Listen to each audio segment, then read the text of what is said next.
ہارون رشید حج کر کے واپس آ رہا ہے، حضرت بہلول دانا راستے میں بیٹھے ہیں، ملاقات ہو گئی، کہنے لگا حضور کوئی حکم ہو تو بتائیے گا۔ فرمانے لگے کوئی نہیں، تو جا اپنا کام کر۔ بادشاہ ہے یا کسی کو کارڈ مل جائے تو وہ لوگوں کو دکھاتا پھرتا ہے، وزیر صاحب نے خود دیا ہے۔ بادشاہ وقت خود کہہ رہا حضرت کوئی حکم ہو تو، فرمایا نہیں اللہ خیر کرے گا۔ تو کہنے لگا حضور میں نے سنا ہے آپ مقروض ہیں تو بتا ہی دیتے۔ تو آپ مسکرا کے فرمانے لگے تیرا کیا خیال ہے بھلا؟ کہنے لگے حضور کس بابت؟ فرمانے لگے تیرا کیا خیال ہے کہ اللہ ہارون رشید کو دے گا اور بہلول دانا کو بھول جائے گا؟ تیرا کیا خیال ہے رب کریم ہارون رشید کو تو دیتا جائے گا اور بہلول دانا کو بھول جائے گا؟ بادشاہ کہتا ہے کہ میں چکرا ہی گیا کہ بھلا اس سوال کا کیا جواب ہے؟ تو میں نے کہا حضور رب تو بھولنے سے پاک ہے، وہ تو کسی کو نہیں بھولتا، اسے نہ اونگ آتی ہے نہ نیند آتی ہے۔ تو فرمانے لگے جا پھر اپنا کام کر، جب مناسب سمجھے گا تو بہلول کو بھی قرضے سے نجات عطا کاری دے گا۔ تو جا اپنی ڈیوٹی کر، وہ جب چاہے گا نا تو میرے قرضے دور۔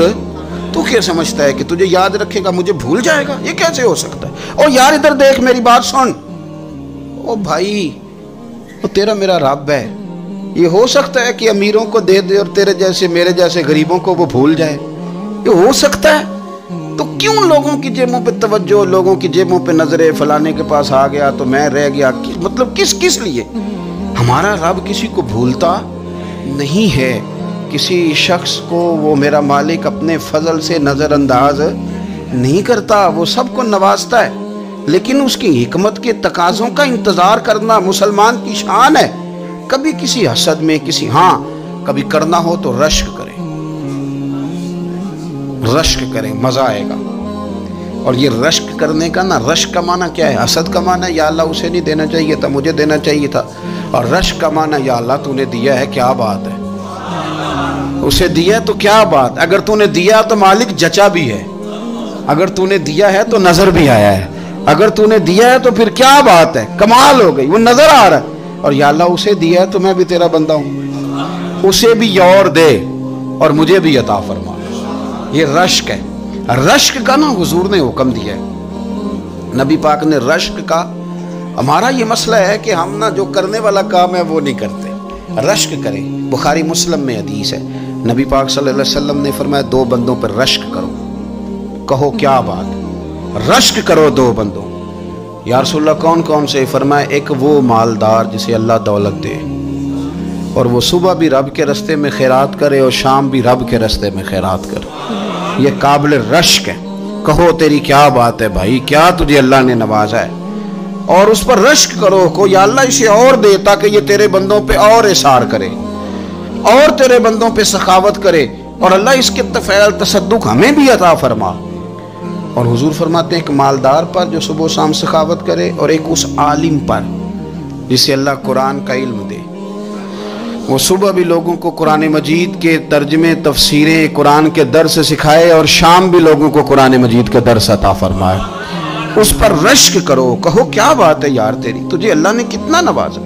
قابل رشک لوگوں پر رشک کرو، ان کی تعریف کرو، ان کے لیے اچھے کلمات ادا کرو۔ معاشرے میں حسد پرموٹ ہوا ہے، اگر کبھی رشک پرموٹ ہوتا نا تو عزتیں بڑھ جاتی، محبتیں بڑھ جاتی، خلوص میں اضافہ ہوتا، لوگ ایک دوسرے کے قریب آتے۔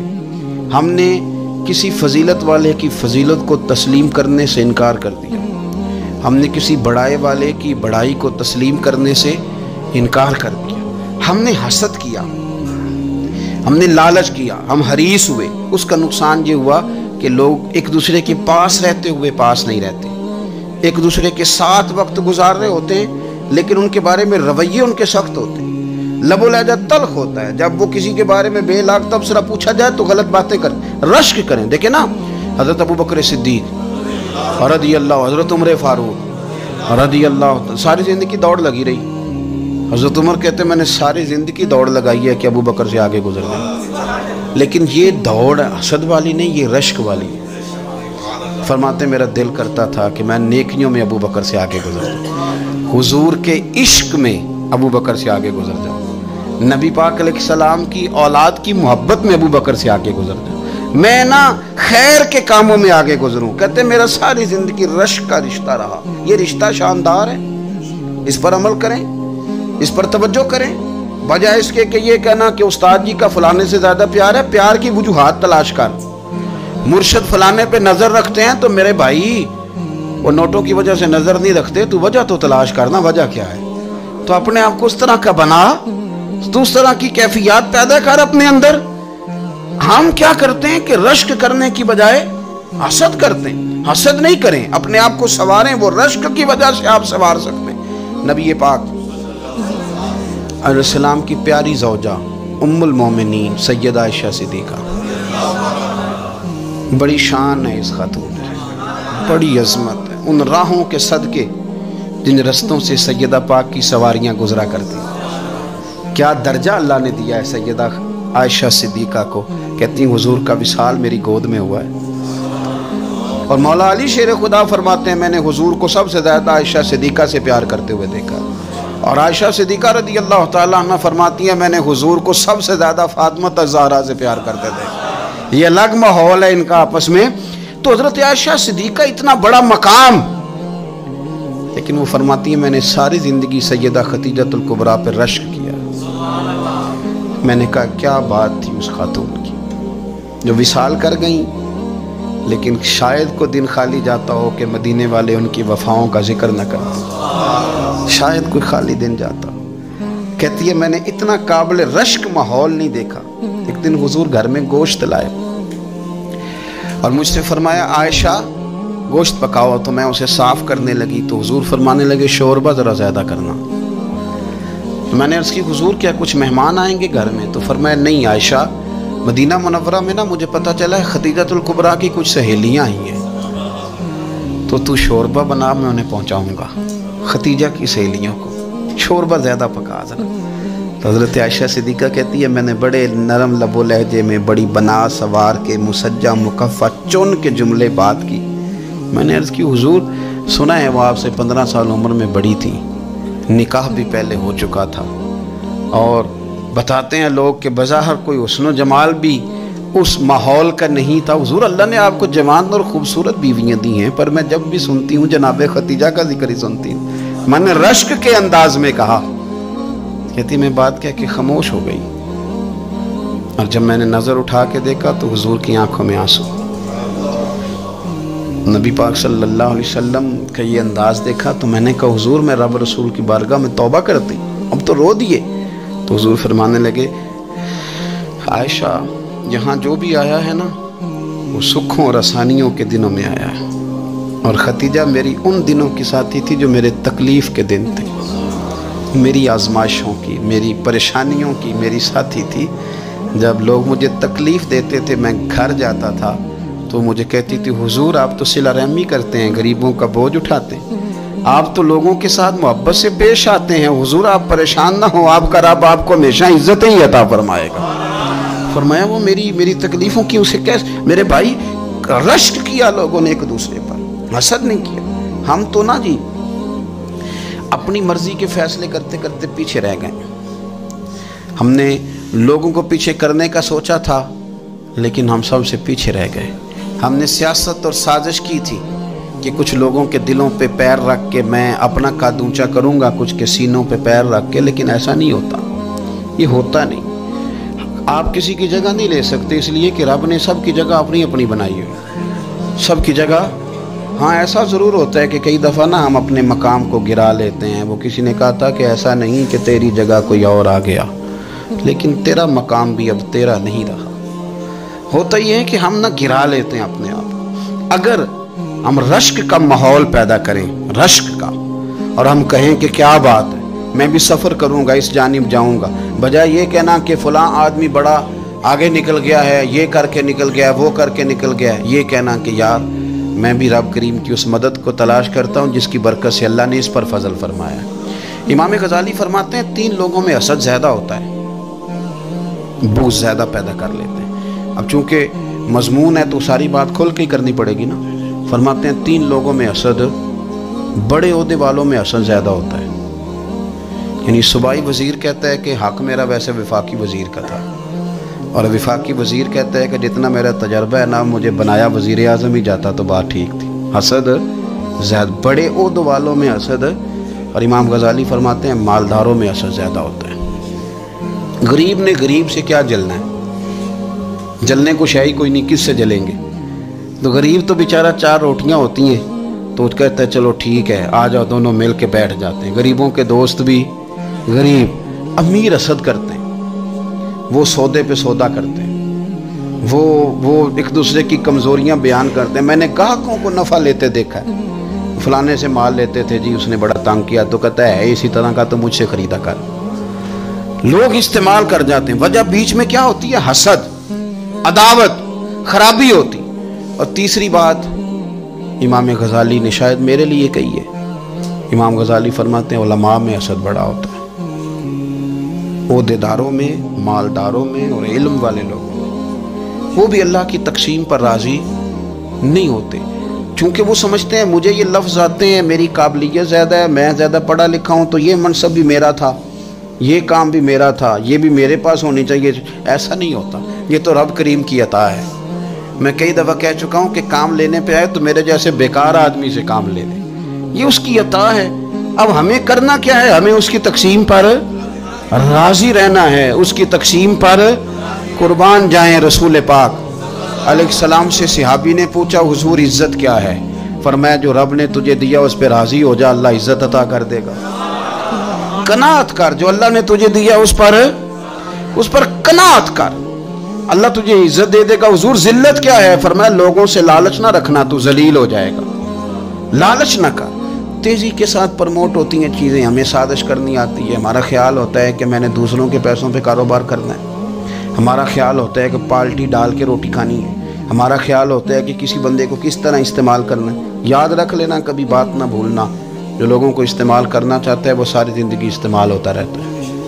جو کسی شخص کو کسی مقام پر رسوا کرنا چاہتا ہے اپنی عزت بچا نہیں پاتا۔ جو آدمی لوگوں کو حقیر جانتا ہے اللہ اسے کبھی عزتیں عطا نہیں کرتا، وہ گڑھوں کے اندر گرتا چلا جاتا ہے۔ یاد رکھیں جو عزتیں دینی شروع کر دے رب اسے باعزت بنا دیتا ہے، جو پیار کرنا شروع کر دے معاشرے میں لوگ اس سے پیار کرنے لگ جاتے۔ جو کسی دیکھیں اگر ہم وہاں سے مانگے جہاں سے سب کو ملتا ہے تو پھر بندوں پر اتنی نظر رکھنے کی ضرورت باقی رہتی نہیں ہے۔ ادھر دیکھیں رشک کریں گے تو لالچ سے بھی بچیں گے، حسد سے بھی بچیں گے۔ بخاری مسلم میں حدیث ہے، حضرت ابو ہریرہ رضی اللہ تعالیٰ عنہ کہتے ہیں ہم حضور کی بارگاہ میں حاضر تھے تو کچھ غریب لوگ حاضر ہوئے، غربا۔ انہوں نے عرض کی یا رسول اللہ صلی اللہ علیہ وسلم ایک گزارش کرنے آئے۔ حضور نے فرمایا کہو۔ یا رسول اللہ امیر تو ہم سے آگے نکل گئے۔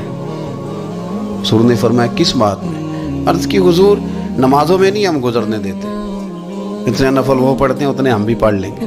صحیح بتانا صحیح، آج کل یہ نمازوں کا مقابلہ بھی ہے کہ نفل میں نے زیادہ پڑھنے، عبادت میں نے۔ ہمارے صاحب رحمۃ اللہ علیہ فرمایا کرتے تھے آستانوں پہ گدی نشینوں کا تو رولا ہوتا ہے، اللہ اللہ کرنے کا رولا نہیں ہوتا۔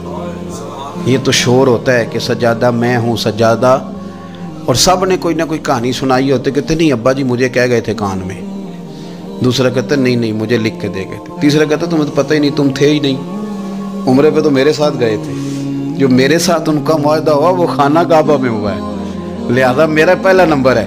سب کے پاس کوئی نہ کوئی معاملہ ہوتا ہے، یہ سارے کام کوئی ضروری نہیں۔ ضروری کیا ہے کہ وہ جو کہتے تھے کرو، جس نے سب سے زیادہ کر کے دکھایا وہ زیادہ جانشین ہے، وہ زیادہ جانشین ہے جس نے زیادہ کر کے دکھایا۔ معاملہ تو یہ ہے کہ اس رستے پہ کس کس نے چلنا ہے۔ لوگ تو سجادہ نشینی سے بھاگا کرتے تھے، بھاگتے تھے۔ حضرت ابو بکر صدیق رضی اللہ تعالیٰ عنہ کا وصال ظاہری ہوا تو حضرت عمر خلیفہ بنے، تیسرا دن تک خلیفہ بنے ہوئے، 2-3 چھوٹی چھوٹی بچیاں آ گئیں، چاچا جان آپ خلیفہ بنے؟ فرمایا ہاں۔ چلو پھر عصر کے بعد ابو بکر ہمارے گھر جاتے تھے۔ فرمایا پتر تمہارے گھر کیا ہے؟ کہنے لگی ہم یتیم ہیں، ہمارا بھائی کوئی نہیں۔ ابو بکر روز عصر کے بعد آتے تھے، ہماری بکریوں کا دودھ دھو کے ہمیں دے جاتے تھے، کچھ بیچ کے گزارا کر لیتی تھی، کچھ پی لیتی تھی۔ چچا 3 دن ہو گئے، میری اماں بھی روتی ہے، بہنیں بھی روتی، آپ چلیں گے؟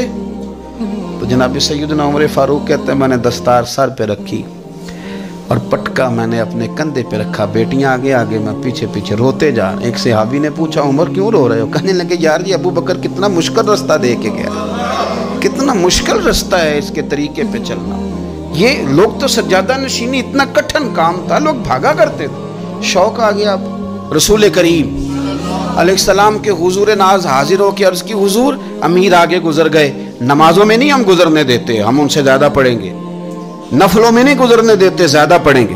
یا رسول اللہ صلی اللہ تعالی علیہ وسلم ہم انہیں نا تلاوت قرآن پاک میں نہیں آگے گزرنے دیں گے، وہ ہم زیادہ پڑھیں گے. لیکن حضور وہ مالدار ہیں، غلام آزاد کرتے ہیں، صدقات کرتے ہیں، خیرات، اس کا ہم کیا کریں؟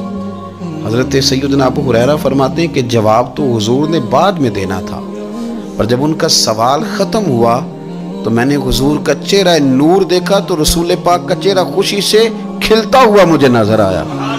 گویا یہ جو رشک ہے نا کہ نیکی میں آگے گزرنا، یہ حضور کو اتنا پسند آیا کہ ان کے سوال سے حضور بڑے راضی ہوئے.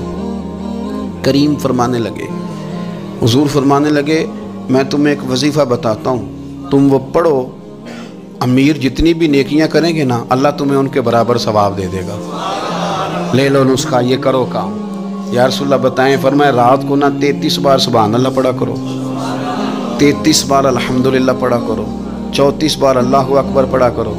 اب جتنی بھی نیکیاں امیر کریں گے نا تمہارے وظیفے کی برکت سے اللہ تمہیں ان کے برابر ثواب عطا کر دے. اب جناب ابو ہریرہ کہتے میں نے ان کے چہرے دیکھے تو مجھے یوں محسوس ہوا کہ جس طرح کسی بندے کی کھوئی ہوئی رقم مل جائے تو وہ راضی نہیں ہوتا. کھوئی ہوئی رقم مل جائے تو بڑا جیسے کوئی اس کے ہاتھ چلیں اپنا ترجمہ کر لیتے ہیں، کمیٹی نکلنے پہ نہیں بندہ بڑا راضی ہوتا کہ 11 مہینے سے دے رہا تھا، 10 مہینے سے چلو نکل ہی آئی ہے، شکر ہے اللہ کا. بڑا خوش ہوتا ہے بندہ، بڑا راضی ہوتا ہے. اس طرح ان لوگوں کے چہرے کھل اٹھے. کیا بات ہے حضور، بس اب نہیں ہم گزرنے دیتے. گھر چلے گئے، وظیفے پڑھنے لگے. کچھ دنوں کے بعد ان میں سے کچھ لوگ واپس آئے.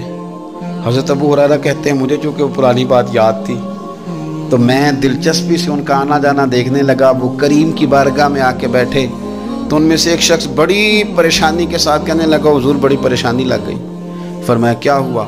عرض کی یا رسول اللہ صلی اللہ علیہ وسلم وہ جو آپ نے وظیفہ بتایا تھا نا، میرے کچھ پڑوسی امیر ہیں وہ تو انہوں نے بھی سن لیا ہے. حضور رات میں نے سنا ہے وہ مالدار بندہ ہے، صدقے خیرات بھی بڑے کرتا ہے، غلام بھی بڑے آزاد کرتا ہے، پر وہ بھی سوتے وقت 33 بار سبحان اللہ پڑھ رہا تھا. وہ تو اس نے بھی سن لیا حضور، وہ بات یہاں سے نکلی ہے، جانے کہاں کہاں پہنچ گیا تو وہ بھی پڑھ رہا تھا، حضور اب کیا بنے گا؟ تو کہتے ہیں اس کے سوال پر بھی میرے حضور بڑے ہی مسکرائے. باقاعدہ دہک ہو گیا حضور کے، دہک ہو گیا. سرکار کھول کے نہیں مسکراتے، لیکن آج حضور اتنا مسکرائے کہ میں نے حضور کے مقدس دانتوں کی زیارت کر لی.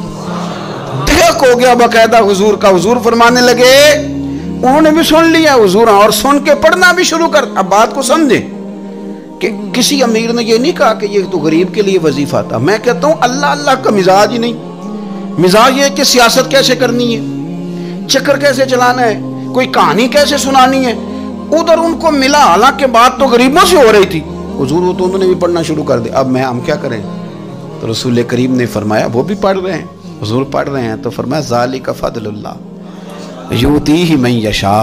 بھائی پھر یہ تو اللہ کا فضل ہے نا، وہ جسے چاہے عطا کرے.